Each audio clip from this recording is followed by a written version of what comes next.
Students, in today's lecture, I'm going to explain to you composition of culture media.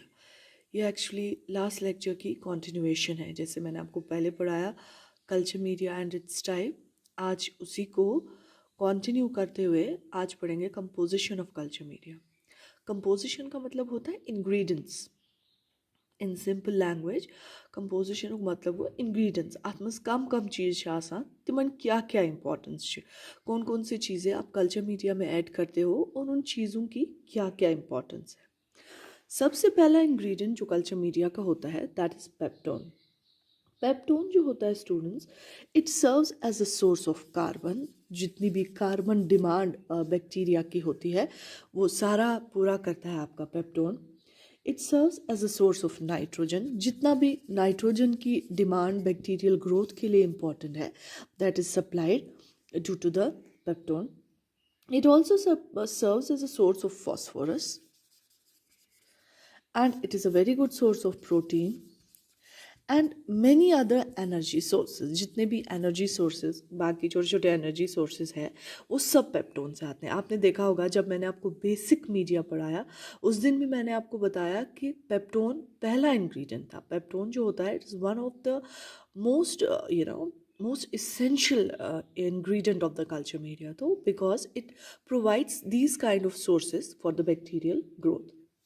ये peptone जो होता है students, ये basically कैसे बनता है, ये आप कैसे प्रिपेयर करते हैं. इधर पार्शियल डाइजेशन की जाती है. पार्शियल डाइजेशन किया जाता है मीट का, सोया मील्स का. सोया मील्स जैसे वो आपके होते हैं ना सोयाबीन वगैरह, सोया मील्स की डाइजेशन की जाती है. Partial digestion in presence of proteolytic enzymes. जो प्रोटियोलिटिक एंजाइम्स जैसे ट्रिप्सिन, पैप्सिन, इन एंजाइम्स की प्रेजेंस में आप पार्शियली डाइजेस्ट करते हैं मीट को, सोया मील्स को, और तब जाके आपको मिलता है पेप्टोन. पेप्टोन एक मोस्ट इम्पॉर्टेंट इंग्रेडिएंट होता है जो आपको सर्व करता है as a source of protein, as a source of carbon, as a source of nitrogen and as a source of phosphorus. Okay students, इसके बाद जो सेकेंड इम्पॉर्टेंट इंग्रेडिएंट होता है जो आप जनरली कल्चर मीडिया में देखते हैं वो होता है मीट एक्सट्रैक्ट और बीफ एक्सट्रैक्ट. जनरली परसों भी मैंने आपको जब पढ़ाया तब आपको मैंने कहा कि meat extract is another source. Meat extract जो होता है इट इज़, ये भी बहुत सारी एनर्जी सोर्सेज आपको प्रोवाइड करता है और सबसे कॉमन एनर्जी सोर्सेज जो ये प्रोवाइड करता है वो होता है ऑर्गेनिक एसिड्स. ऑर्गेनिक एसिड जितने भी बैक्टीरियल ग्रोथ के लिए इम्पॉर्टेंट है या जितने भी आपकी बॉडी में मिनरल्स की बैक्टीरिया की बॉडी में मिनरल्स की ज़रूरत है, जितने भी बैक्टीरिया की बॉडी में न्यूक्लियोटाइड्स की ज़रूरत है, वो सब सप्लाई करता है मीट एक्सट्रैक्ट. और बहुत सारे वाइटामिन्स, मतलब छोटे छोटे से वाइटामिन्स, जैसे हमारे पास कुछ मतलब मेजर नहीं माइनर वाइटामिन्स जो होते हैं वो प्रोवाइड करता है आपका मीट एक्सट्रैक्ट. ज़्यादा इंपॉर्टेंस जो मीट एक्सट्रैक्ट की है that is for providing the organic acids, minerals and nucleotides. Meat का जो मेजर काम होता है वो यही होता है. और ये कुछ ग्रोथ फैक्टर्स भी होते हैं, some growth factors which are use for the development of the bacteria, वो भी प्रोवाइड करता है आपका meat extract. Third important ingredient जो होता है that is called as yeast extract. Yeast extract में आप इतना याद रखेंगे कि yeast extract is the very essential and very important source of vitamins. जितना भी वाइटामिन्स बैक्टीरियल ग्रोथ के लिए ज़रूरत होता है that vitamin is all provided by the yeast. और वाइटामिन्स के अलावा ये आपको थोड़े बहुत ग्रोथ फैक्टर्स भी देता है, मगर मेजर काम जो इसका है वो इसका है कि ये वाइटामिन्स प्रोवाइड करता है. पर्टिकुलरली वाइटामिन B12, आपका vitamin B2, vitamin B1, B6, vitamin B2. These are the common vitamins which are generally used for the growth and development of bacteria, and these all vitamins are provided by the yeast extract. जितना भी vitamin bacterial growth के लिए important है वो सभी provide होता है because of yeast extract. I hope it's getting clear to you. Okay, उसके बाद another important ingredient in bacterial this culture media is sodium chloride. Sodium chloride, students, it act to maintain the osmotic balance. इसका कभी many a times viva में आपको पूछा जाता है what is the importance of sodium chloride, और ये कौन सा सोडियम क्लोराइड है? ये वही सोडियम क्लोराइड है जो आपके घरों में इस्तेमाल होता है, मगर आपके घरों में जो इस्तेमाल होता है उसमें आयोडीन की कॉन्सेंट्रेशन थोड़ी ज़्यादा होती है और इसमें आयोडीन की ज़रूरत नहीं है. It is a pure crude form of sodium chloride. So sodium chloride का मेजर काम है to maintain the osmotic balance. For many of the students who don't understand what is osmotic balance का मतलब होता है सेल के अंदर का जो पानी है वो अंदर ही रहे और जो बाहर एनवायरनमेंट का पानी है वो अंदर ना जाए, जिसकी वजह से ऑस्मोटिक बैलेंस मेंटेन रहती है. और सोडियम क्लोराइड का addition into the culture media is that it provides the osmotic balance by not allowing the internal water to come out, neither does it allow the external quantity of water to go inside. Next important is buffer. Buffer है student, biochemistry में आपने ज़्यादा बेहतरीन तरीके से पढ़ा होगा buffer. यहाँ पर बफर का मतलब है टू मेंटेन द पीएच. कभी कभी मैंने आपको पहले भी बताया बैक्टीरिया को ग्रो होने के लिए कल्चर मीडिया में आपको पीएच को न्यूट्रल बेस पे मेंटेन करना बहुत ज़रूरी होता है, because if the pH gets increase your bacteria will not grow and if the pH gets increase still your bacteria will not go. So you need to maintain the pH.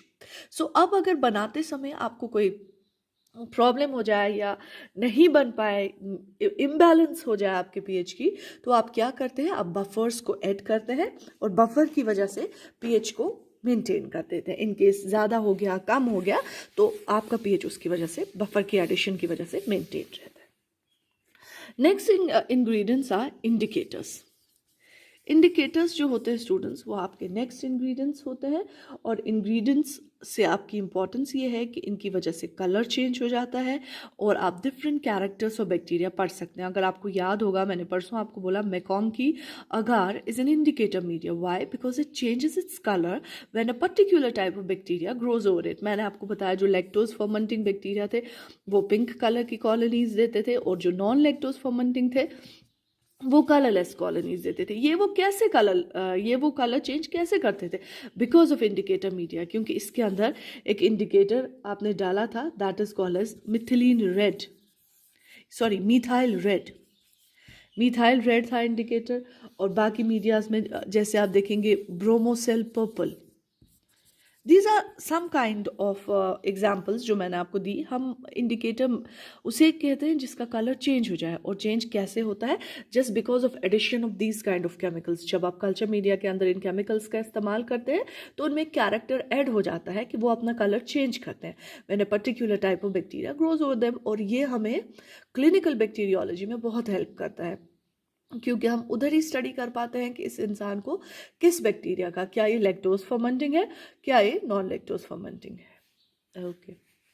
उसके बाद जो और important ingredients है, they are additive एनरिचमेंट्स. Additive एनरिचमेंट्स जैसे मैंने आपको पहले भी कहा था स्टूडेंट्स कि आप ऐड करते हैं कल्चर मीडिया के अंदर, बेसल मीडिया के अंदर आप ऐड करते हैं. जैसे आपने ऐड किया ब्लड, पर्टिकुलरली शीप ब्लड, आपने यूज़ किया सीरम, हॉर्स सीरम, आप यूज़ करते हैं एग, आप यूज़ करते हैं milk and many more things. जब इन चीज़ों को एनरिचमेंट कहते हैं, एडिटिव एनरिचमेंट्स. जब भी आप कल्चर मीडिया में, बेसिक मीडिया में इनमें से किसी भी चीज़ को ऐड करें, that is called as additive enrichment.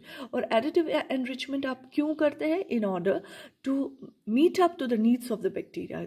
किसी पर्टिकुलर टाइप ऑफ बैक्टीरिया की नीड्स को मीट अप करने के लिए आप इन एडिटिव एजेंट्स का ऐड करते हैं. जैसे आपको बता दूं मैं, ब्लड अगार एक इम्पॉर्टेंट मीडिया होता है जिसमें आप शीप ब्लड ऐड करते हैं. और आपका जो स्ट्रेप्टोकोकस होता है जो थ्रोट इन्फेक्शन के लिए रिस्पॉन्सिबल है, वो ब्लड अगार के अलावा किसी और मीडिया पे ग्रो ही नहीं होता. So importance of additive media is to bring about the special needs of bacteria, to bring about the importance and bring about the best growth in the bacteria. Okay students, इसके बाद आप use करते हैं water का. Water का तो सभी को पता है वाटर की इंपॉर्टेंस क्या है. Sustenance of life is impossible without water. जहाँ पर भी आप लाइफ का तस्वुर करें वहाँ पर पानी का तस्वुर ना करें तो that is impossible. So water is another important source. Water का एडिशन बहुत इंपॉर्टेंट है, मगर यहाँ आपको चीज़ याद रखनी है, when ever you prepare media, जब भी आप लैब्स के अंदर मीडिया को प्रिपेयर करें, you need to use distil water, क्योंकि students distil water contamination free होता है। अगर आप टैप वाटर यूज़ करेंगे या मिनरल वाटर यूज़ करेंगे, उसमें हो सकता है there can be the contamination of bacteria, और अगर कंटेमिनेटेड वाटर आप इस्तेमाल करेंगे तो उसका कोई फ़ायदा नहीं है, that can be harmful for your this experiment. So it's better when ever you prepare culture media, you must keep in your mind that you must carry the distilled water. This is only thing that you need to know about the water. Last and the foremost important ingredient is agar. शायद मैंने परसों भी आपको इसके बारे में थोड़ी बहुत इन्फॉर्मेशन दी, इस वक्त फिर से बताऊंगी। अगार जो होता है students, it is a solidifying agent. इसका काम सॉलिडिफिकेशन के अलावा कुछ भी नहीं है। मैंने पिछले लेक्चर में भी बताया, आज फिर रिपीट करूंगी मेनी टाइम्स पे। आपके जो एग्जामिनर्स होते हैं, वाइवा पीपल होते हैं, they generally confuse you by saying कि क्या अच्छी इंपॉर्टेंस अगार, क्या करता है ये कल्चर मीडिया के लिए। आपको सिर्फ बोलना है it is a solidifying agent, और इसका काम कुछ नहीं है। It has no nutritive value, कोई भी न्यूट्रिटिव वैल्यू इसके पास नहीं है। ये सिर्फ और सिर्फ एक सॉलिडिफाइंग एजेंट है, और सॉलिडिफिकेशन की वजह से ही हम लोग इसको अपने नॉर्मल मीडिया में ऐड कर देते हैं। I hope students the topic is clear to you. If you have any queries, any doubts, you can ask me as I told you earlier. Thank you.